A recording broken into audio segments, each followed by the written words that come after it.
When I first met James on Facebook, I thought I had found the love of my life, a promise of a new life in the UK, a dream come true for a young woman like me from Cameroon.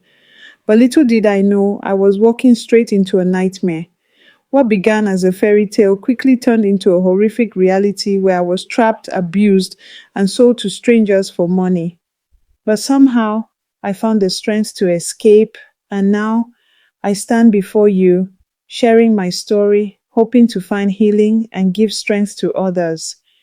But before I tell my story, I want to give a special thank you to the LC subscribers and supporters. Your strength and encouragement mean the world to me. I want to thank the LC members for allowing me to tell my story and for others to hear my voice and learn from my experience. I also want to appreciate them for their priceless advice all the time. Your support and encouragement to others in previous stories are the reasons why I am here today to help me find my voice. Lastly, hit the like button, watch this video to the end, and leave your comments. I will be in the comment section to get all the responses. Now, I share this painful yet important chapter of my life, hoping it reaches those who need it most.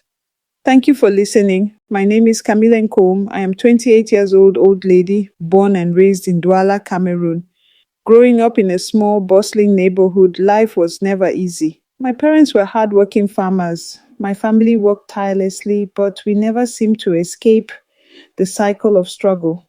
My parents always encouraged me to dream and to believe that there was more in life out there for me. But dreams felt like luxuries when you could barely afford the basics. I always felt different, like there was more to life than the small world I knew. I never thought my life would take me this far. Growing up in a small village in Cameroon, I dreamed of a better life, one where I could escape the everyday struggles that seemed to consume every aspect of my existence. I was a young woman with so much hope and aspirations for my future. But just like many girls in my village, I knew that opportunities were scarce. My father worked hard as a farmer, and my mother, a seamstress, did what she could to support our family. Still, life was a constant fight to make ends meet. I often daydreamed of something bigger, something better. It was always a fantasy that danced in my mind, living in a place where I could explore all the possibilities life had to offer. Little did I know that this dream would soon come to fruition, not in the way I had imagined, but in a way that would change my life forever. It all started on Facebook. I was sitting in my room scrolling through posts when I came across his message. His name was James, a white Englishman from Manchester. He had sent me a friend request, and after we exchanged a few pleasantries, we started chatting regularly. He was charming and attentive and made me feel like I mattered. There was something about the way he spoke that made me feel special. I had never been treated this way by anyone before, not a man like him. He asked me about my life, my dreams, my family, and I eagerly shared everything with him. We talked for weeks. He told me about his life in the UK, how he had a successful career and lived in a big house.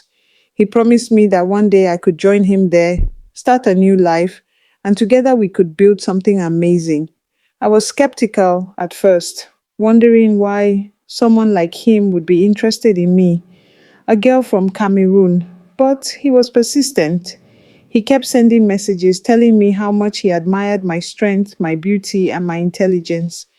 Before I knew it, I had become hooked on his words. Eventually, he made me an offer I couldn't refuse. He would help me get the travel documents to visit him in the UK. He told me that once I arrived, we would spend time together and get to know each other better. And if everything went well, he promised to marry me. The idea of marrying a man like James, living in the UK, and having a chance at a life filled with possibilities, this was everything I had ever dreamed of. I felt like I was standing on the edge of something great. For once, it seemed like my luck was finally turning around. I remember the moment he told me the news. He had processed my travel documents and that they were ready. My heart raced with excitement. The thought of leaving Cameroon or flying to a new country and starting over filled me with so much hope. But I also felt scared, scared of the unknown, scared of what life would be like with this man who seemed so perfect on social media. But my fear was quickly overshadowed by the excitement of the opportunity in front of me. I had nothing holding me back in Cameroon. The weight of responsibility to my family was always there, but this was my chance to escape, to find something better for myself. He promised me that everything would be perfect. He would meet me at the airport, take me to his house, and I would have everything I needed. His words were like a soothing balm to my anxious heart. I trusted him. I had no reason not to. He seemed so genuine, so caring.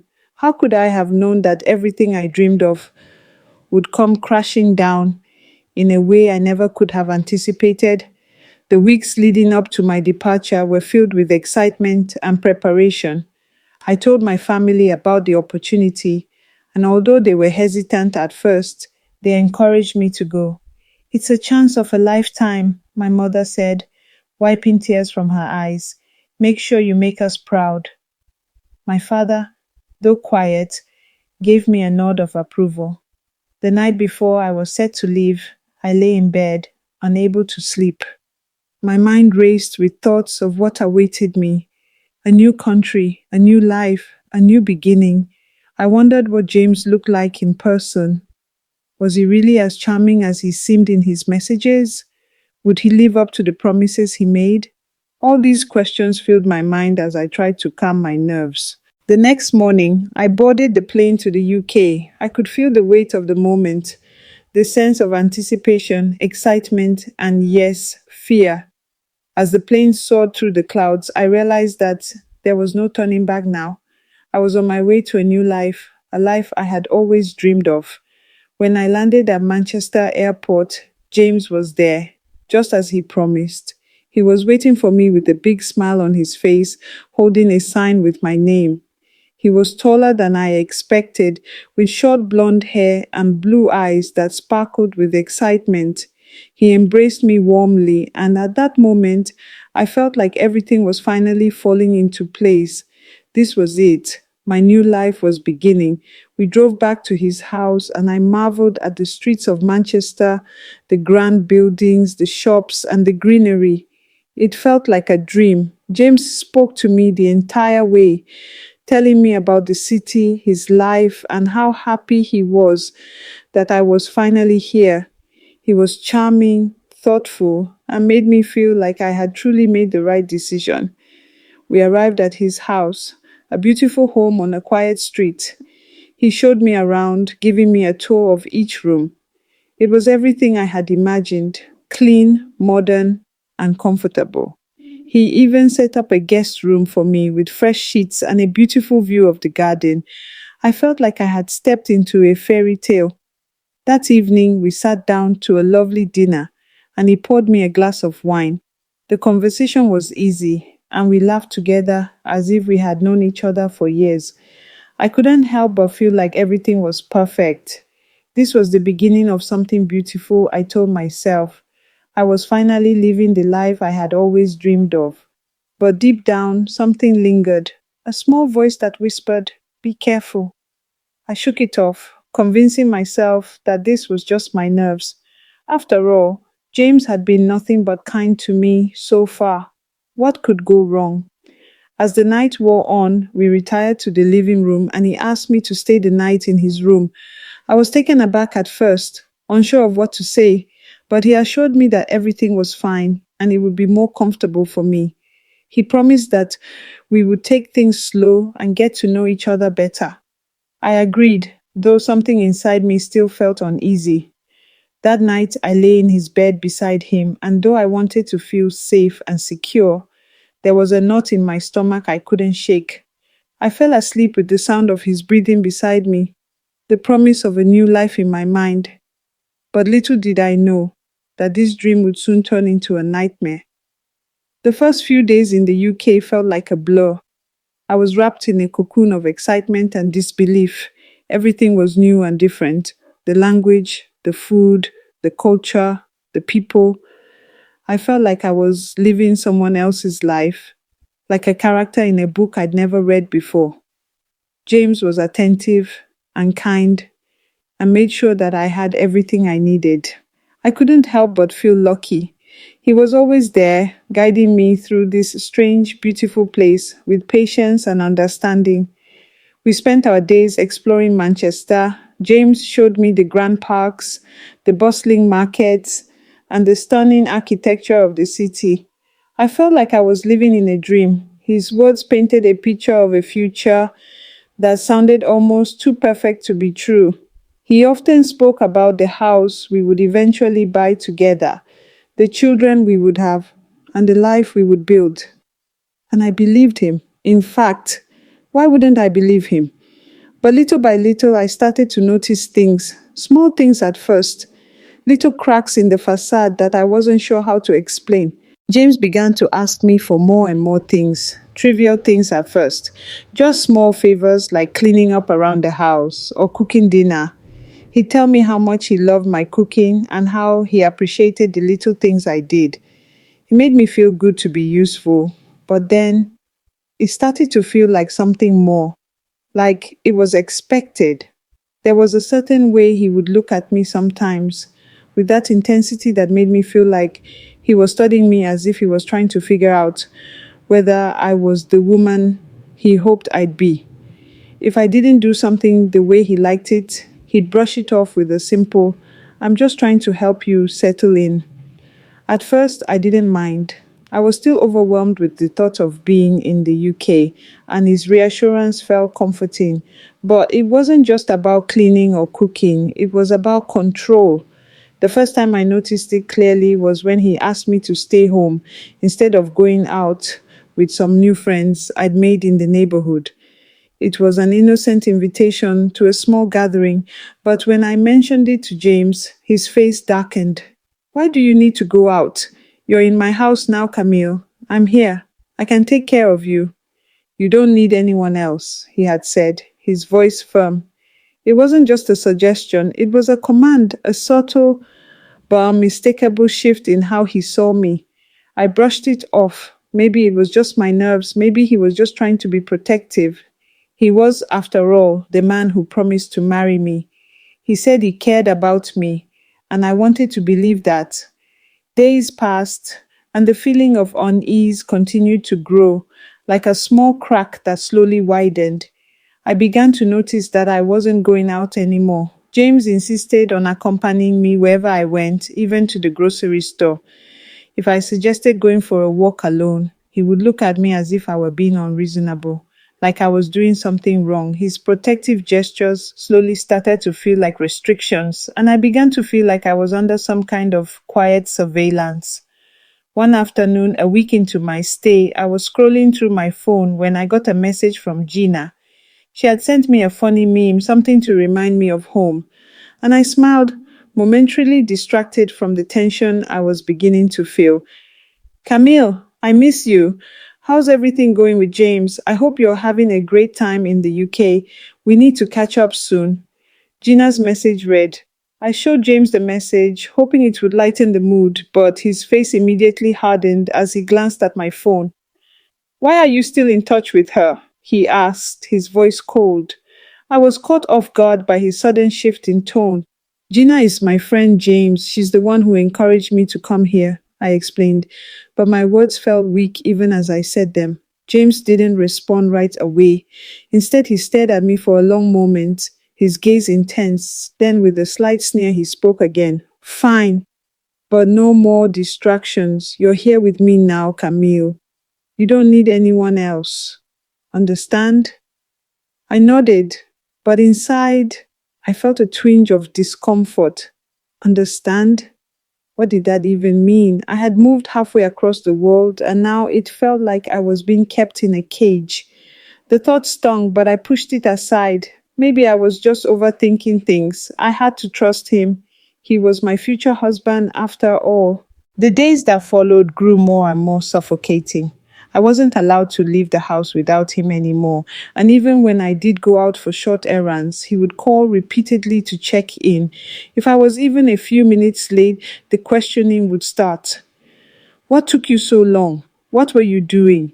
he would ask in an almost accusatory tone, his voice rising with each word. I never had a chance to explain, and I soon stopped trying. It felt pointless. The man who had promised me a better life in the UK was now becoming someone I didn't recognize. He was no longer the charming, thoughtful man I had met online. Now he was a stranger, an unrecognizable version of someone who used to care. One evening, after a quiet dinner, he sat down next to me on the couch, his hands clenched in his lap. I need to talk to you about something, Camille, he said, his voice low. My heart skipped a beat. Was this it? Was he finally going to ask me to stay forever? I had hoped for this moment, but now that it was here, a sense of dread settled over me. I've been thinking, James continued, you're not really settled here yet. You need to understand that I'm the one who is taking care of you. You owe me your loyalty. I'm the one giving you this life. His words hit me like a punch to the stomach. What are you talking about? I asked, my voice trembling. I'm talking about respect, he snapped, turning to face me. You don't get to do whatever you want. You don't get to have a life outside of me. You understand? I stared at him in disbelief. This wasn't the man I had come here for. This wasn't the man I had trusted with my life. For the first time, I felt fear, real fear. I was trapped. I didn't know how, but I could feel it. Something had shifted inside me, and now I realized that I was no longer in control of my own life. I had left everything behind for this, everything I had ever known, only to end up in a place that felt darker than the one I had come from. But I couldn't leave. I had no place to go. I couldn't just pack my things and walk away. I didn't even know how to get back home. James had promised me a new life. But this wasn't it. It wasn't anything close to what I had imagined. I remember the first time I realized I was trapped. It wasn't one single moment, but rather a gradual unfolding of events that slowly revealed the reality I was now living in. The man I thought I knew, the one I trusted to give me a better life, wasn't who he had appeared to be. The tension that had been building in our relationship finally exploded one day when my visa expired. I had been so caught up in the idea of a future with James that I never really considered the consequences of staying in the UK beyond my allotted time. He had promised to help me sort everything out once I got here. But when it came time to extend my visa, the paperwork was mysteriously delayed, and soon my right to stay legally in the UK was about to expire. I nervously reminded him, but instead of reassurance, I received a cold stare. Don't worry about it. I'll take care of it. You're not going anywhere, he said. But there was something in his tone that made my stomach twist. He wasn't offering the support I had hoped for, but something far more ominous. A few days after my visa expired, everything changed. I had spent the morning cleaning the house, as I often did when James came home from work earlier than usual. I greeted him with my usual smile, expecting a warm hug. Instead, he walked right past me without a word, his eyes focused on something I couldn't see. James, what's wrong? I asked, the unease creeping up my spine. He turned to face me, his expression cold. You need to understand something, Camille. You're not free to do whatever you want here. Not anymore. His words hit me like a blow again. My heart started pounding and a chill ran down my spine. It was as if the man I had trusted had disappeared completely. I opened my mouth to protest, but he cut me off. You think you can just stay here without any consequence, without any respect for me? He snapped. The shock was overwhelming. What do you mean? James, this is my life. This is what you promised me. But he didn't care for my pleas. His face twisted in anger, and for the first time I saw a side of him that terrified me. I didn't ask you to come here, Camille. You came because you needed me, and now you'll stay because you have nowhere else to go. He moved toward me with a speed that left me no time to react. Grabbing my arm, he shoved me toward the guest room. You'll stay in there until I figure things out, he ordered coldly. Don't make any noise. Don't go anywhere. I tried to resist, but his grip was too strong. He pushed me into the room and slammed the door shut behind me, locking it from the outside. I was in shock. This wasn't happening. This couldn't be happening. The reality of what was going on hit me like a tidal wave. I had been locked in a room. My future here was no longer in my hands. James had taken that power from me. I banged on the door, screaming for him to let me out. I pleaded with him and begged for the kindness he had shown me at the beginning, but there was no response. The silence from the other side of the door was deafening. For days I was locked in that room. James only let me out to clean, and even then, he would watch me closely, hovering nearby as if I were a prisoner. I tried calling the embassy, tried reaching out to anyone who might help me, but James had taken my phone away. He isolated me completely. The first time he physically hurt me was a week after I had been locked away. I had been cleaning the house as usual when I made a small mistake. I accidentally dropped a cup in the kitchen. It was a simple accident, one that anyone could have made. But James didn't see it that way. He flew into a rage, shouting at me for being careless. I tried to apologize, but he wasn't listening. Instead, he grabbed me by the wrist and yanked me toward him. "You're worthless," he spat. "Do you think you can make mistakes here? You're nothing without me. You'll learn to appreciate everything I've given you." His grip on my wrist was painful, and I could feel the pressure on my bones.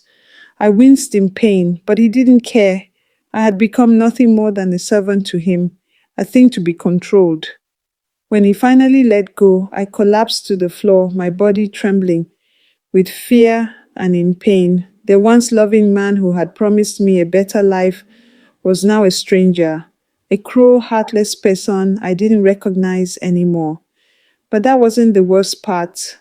The worst part was when he started to abuse me sexually. It didn't happen immediately, but when it did, it was terrifying. He started making demands, forcing himself on me whenever he felt like it. He would grab me and shove me into bed, and I had no choice but to comply. If I resisted, if I tried to fight him, the punishment was always worse. The more I resisted, the more brutal he became. He began chaining me to his bed, forcing me to stay there for hours while he did whatever he wanted. He called it punishment, but I knew better. It was control. He was breaking me down, piece by piece, until I was nothing but a shell of the woman I used to be. James started inviting other men into the house. They would pay him small amounts of money, and he made me service them sexually. Even when I was crying and begging them, they would continue to laugh and abuse me. I had no choice. If I refused, he would punish me again. I felt like I had no way out. I was trapped.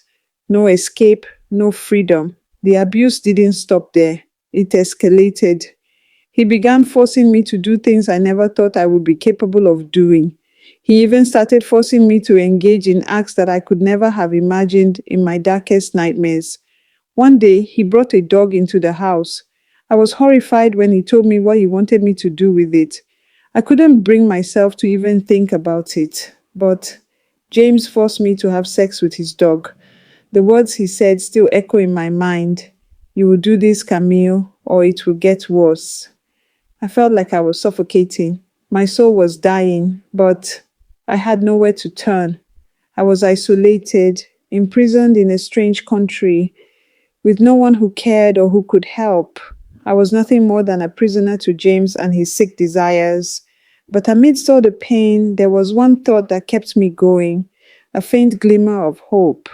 I had believed one day I would escape. I didn't know how, but I couldn't let this be the end of my dream of a better life. I had to survive.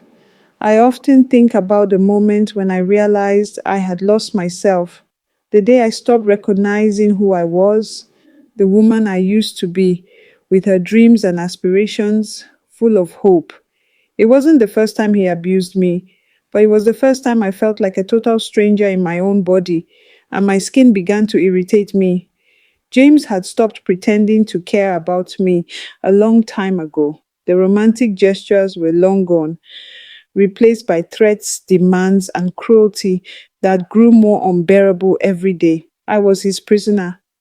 physically, mentally, and emotionally. The house became a place I dreaded, a space filled with fear, anger, and shame. I had been locked in that room so many times. The walls had begun to feel like they were closing in on me. I knew this wasn't just a bad phase in our relationship anymore. This was something much darker, something that would destroy me if I didn't escape.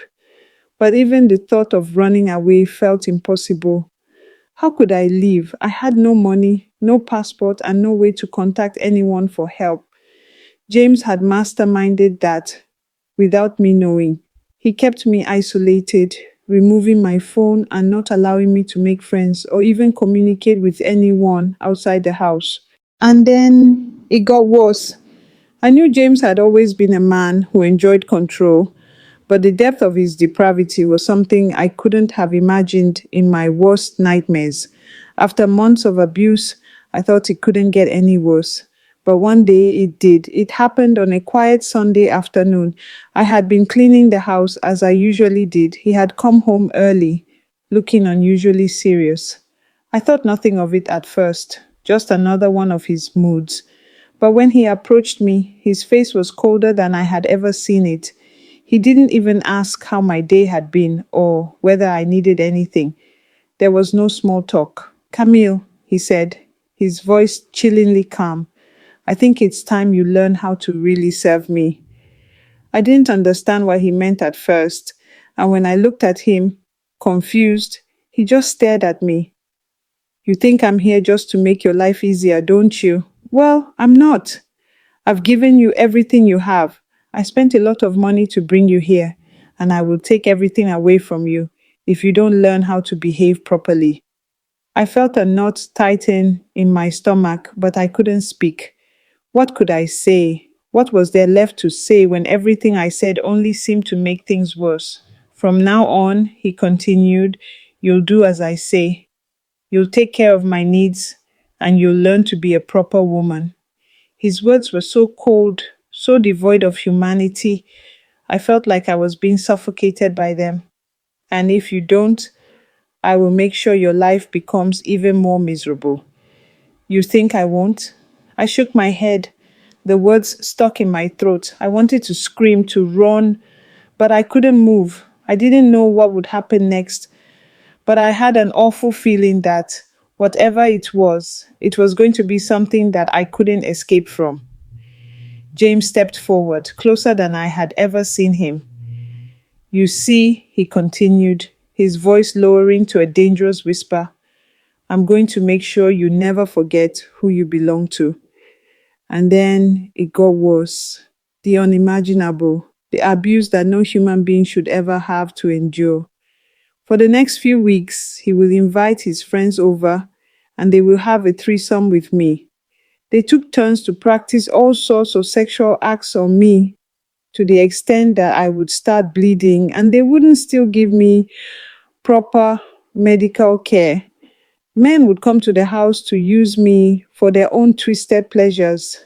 I was nothing more than an object, a commodity for his profit.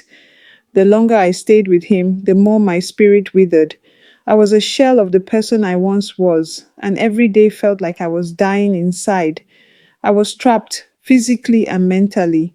His words, his anger, his dominance, they were all consuming. I felt like I was living in a nightmare from which there was no escape. At that moment, I felt broken, worse than broken. I felt empty, hollow, like I wasn't even human anymore. This wasn't just abuse. This was dehumanization. I was being treated as less than an animal. I wanted to run, but the fear of what James might do kept me paralyzed. I could see the cold amusement in his eyes as I complied, and it made me sick to my stomach. I was a prisoner in my own body. Even as days turned into weeks, the abuse only kept escalating. James made me do more unspeakable things, pushing me further and further into a dark place I didn't think I could survive. But there was one thought that kept me going, a faint, fragile hope. One day I would escape. One day I would get out. But first I had to endure. I had to survive.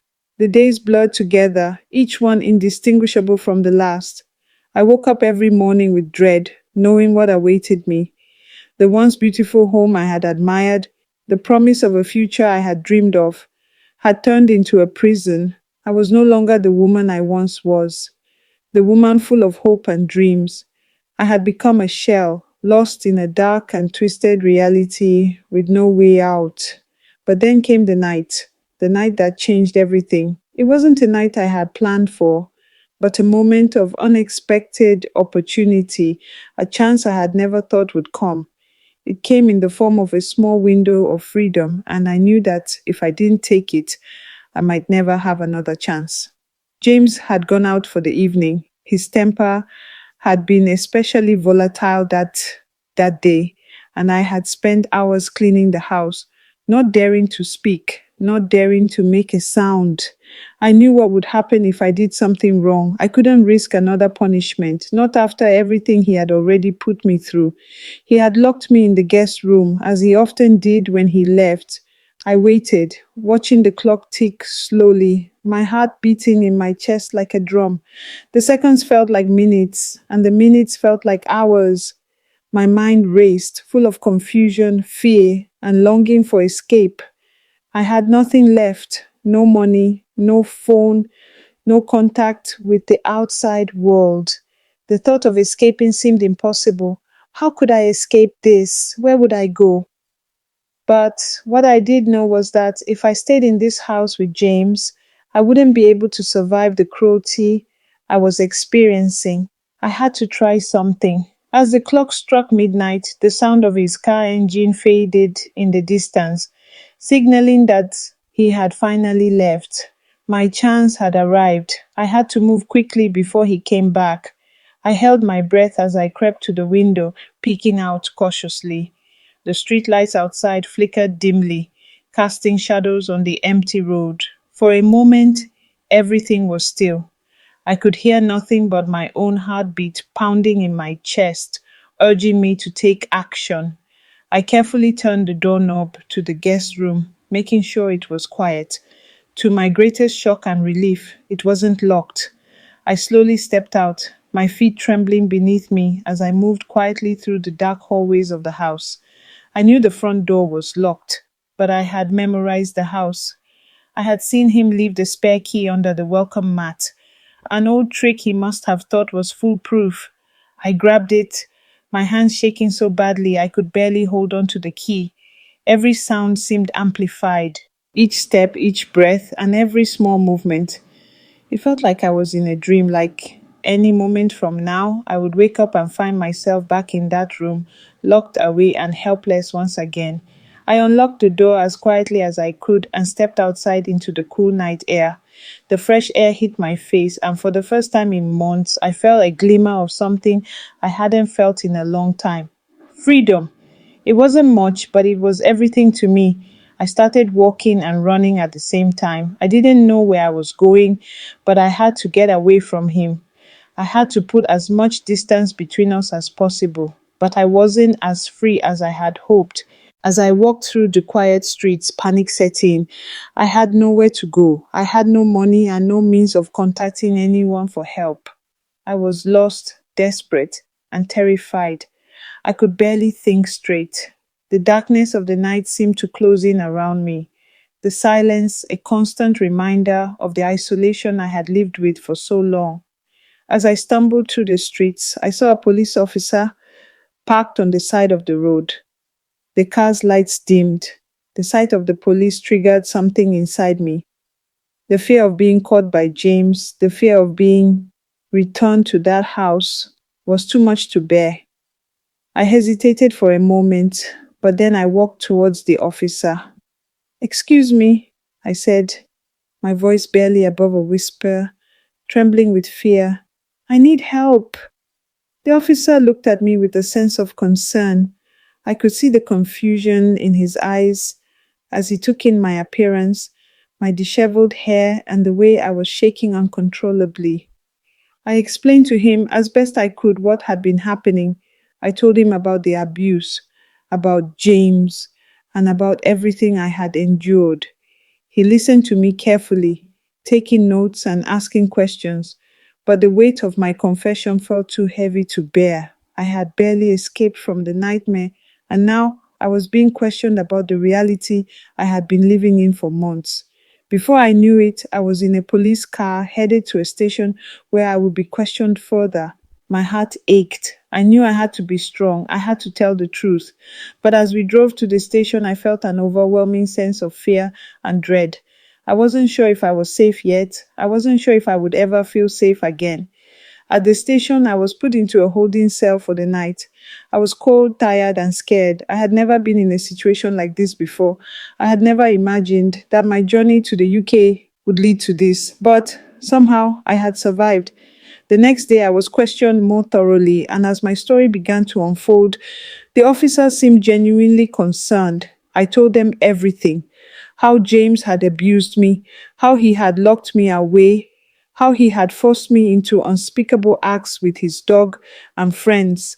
I took my time to explain how he had used me for his sick pleasures, how he had sold me to other men, and how he had tortured me for his own gratification.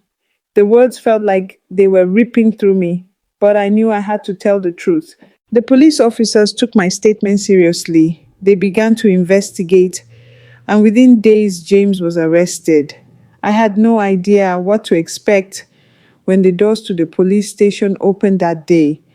I had just shared the most terrifying, humiliating experience of my life, and yet I had no idea what would happen next. Would they send me back to Cameroon? Would I be thrown in prison for overstaying in the UK? Or worse, would I be neglected? But what happened was something I couldn't have predicted. The officer who had been listening to my story stood up and gently placed his hand on my shoulder, a reassuring gesture that I had desperately needed. Camille, you're safe now, he said. You did the right thing by coming to us. We're going to take care of you from here. I wanted to believe him, but after everything I'd been through, I had grown so accustomed to deception that trust didn't come easy. The fear still gripped my heart, but for the first time in what felt like years, there was a flicker of hope. James had been arrested, and his name spread quickly through the news. His crimes were many, and the police had gathered enough evidence to ensure he would face justice. For once, it seemed like everything was working in my favor, and I could finally breathe a little easier. But while the criminal justice system did its part, I knew I still had a long way to go. I had survived, but I wasn't unscathed. I was placed in a temporary shelter for victims of abuse, a quiet, neutral place where I could find some semblance of peace after the chaos. It was strange being in a room that wasn't locked, a room where I could move freely, speak freely. But the trauma didn't just disappear. It stayed with me like a constant shadow lurking just beneath the surface of everything I did. The first few weeks were a blur of therapy sessions, medical checkups, and legal proceedings. I didn't really know where to start or how to piece myself back together. Every conversation I had with the counselors or officers only made me relive the horrors I had endured. The memories would sneak up on me in the quiet moments. Suddenly, I would feel the weight of James's hands on me again, the taunting words he had spoken to me echoing in my mind. I cried often, unable to escape the shame and guilt that clung to me. But there was one man who made all the difference. His name was David, and he was a volunteer at the shelter. He had come to help with rehabilitation programs for survivors of abuse. And from the moment I met him, I felt something shift inside me. He wasn't like the others. There was a quiet strength in him, an authenticity that I could sense from the moment he spoke to me. David was kind, too kind it seemed. I had gotten used to people with hidden motives, but there was nothing about him that felt insincere. He listened to me with patience and empathy, never rushing me to tell my story, but always present when I needed someone to talk to. He would sit with me, offering a cup of tea, and simply allow me to cry without judgment. One evening, as we sat together, he asked me if I wanted to talk about my past. I know it's hard, Camille, he said softly, his voice steady and comforting. But when you're ready, I'm here to listen. At first, I couldn't speak. The idea of opening up about everything felt like it would tear me apart. But after what seemed like hours of silence, I started to share the details, what I had endured, the horrors I had been through, the betrayal I had suffered. I spoke about James, about the pain, and about the dark place I had lived in for so long. David didn't interrupt. He just listened, and for the first time in ages, I felt heard. Over time, David became more than just someone I spoke to. He became my anchor. He gave me a sense of safety, and through his kindness, I began to trust again. Slowly but surely, the cracks in my heart started to heal. After months of rehabilitation, therapy, and support, I began to feel like myself again. I was no longer just a victim of my circumstances, I was reclaiming my life. David helped me see to that, and with his encouragement, I began to believe that I could have a future beyond the trauma I had endured. Eventually, after much soul searching, I started working with a charity that helped victims of human trafficking and abuse. I shared my story publicly, and the response from others was overwhelming. Women reached out to me, telling me that my story had given them hope, that they too were inspired by my story to escape the darkness and find freedom. In those moments, I realized that my suffering hadn't been in vain. If I could help even just one person, then it is worth it. The day David proposed to me was the day I finally realized that I had found something I thought I had lost forever: love. He had never pushed me into anything. Our relationship had developed slowly, like a gentle river carving its path through stone. He never asked me to forget what I had been through, but he showed me that it was possible to heal.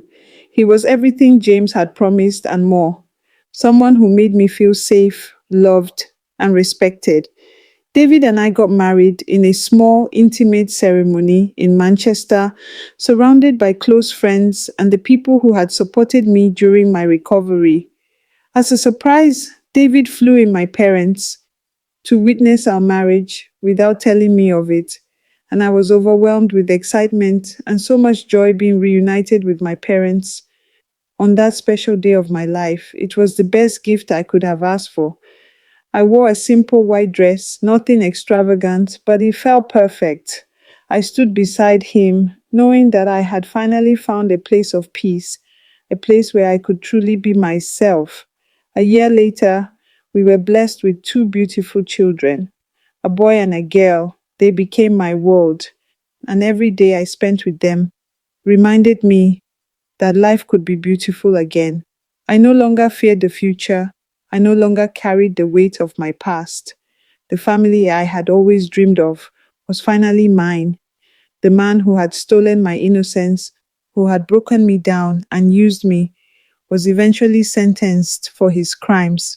He would never hurt anyone again. But even more than that, I was free, free from the chains of my past, free from the darkness that had once consumed me. David and I now live in a quiet, happy home in Manchester, raising our children with love, respect, and kindness. I look at my family every day and thank God for the new life I've been given. Sometimes I think back to my time in that nightmare, and it feels like it was someone else's life. The woman I once was, the woman trapped in a cage of fear and shame, is gone. In her place is a woman who knows her worth, who understands her power, and who will never again be treated as anything less than a person of value. I've come so far, and I know now that no matter what the future holds, I have the strength to face it. If you are still here with me to this point, thank you so much for staying with me through this journey. This story, though painful, holds an important lesson that I hope resonates deeply with some of you. Sometimes what seems like a dream can turn into a nightmare in the blink of an eye. Hence, the need for us to exercise caution with those we meet online. If you're listening to this and you've been through similar experiences, know this: you are not alone. You have the strength to escape, survive, and rebuild your life, just like I did. The road to healing can feel long and difficult, but trust me, every step forward is a victory. To anyone who may find themselves in a situation that feels wrong or dangerous, please remember you deserve respect, safety, and love. Trust your instincts, seek help, and don't be afraid to break free. Your life is valuable, and no one has the right to take that away from you. Once again, I want to express my deepest gratitude to the LC community for giving me the space to share my story. Your support and kindness have been a beacon of hope. Thank you for helping me find my voice and for being a light to others who may need it. Please, if this video has touched you in any way, hit the like button, drop an encouraging message in the comments, and share it with those who might need to hear this warning. Let's push this message to reach more people so they can learn from my experience and be wary of any situation that might seem too good to be true. Stay safe, stay strong, and never forget there is always light at the end of the tunnel. Thank you for watching, and may my story help someone find their strength today.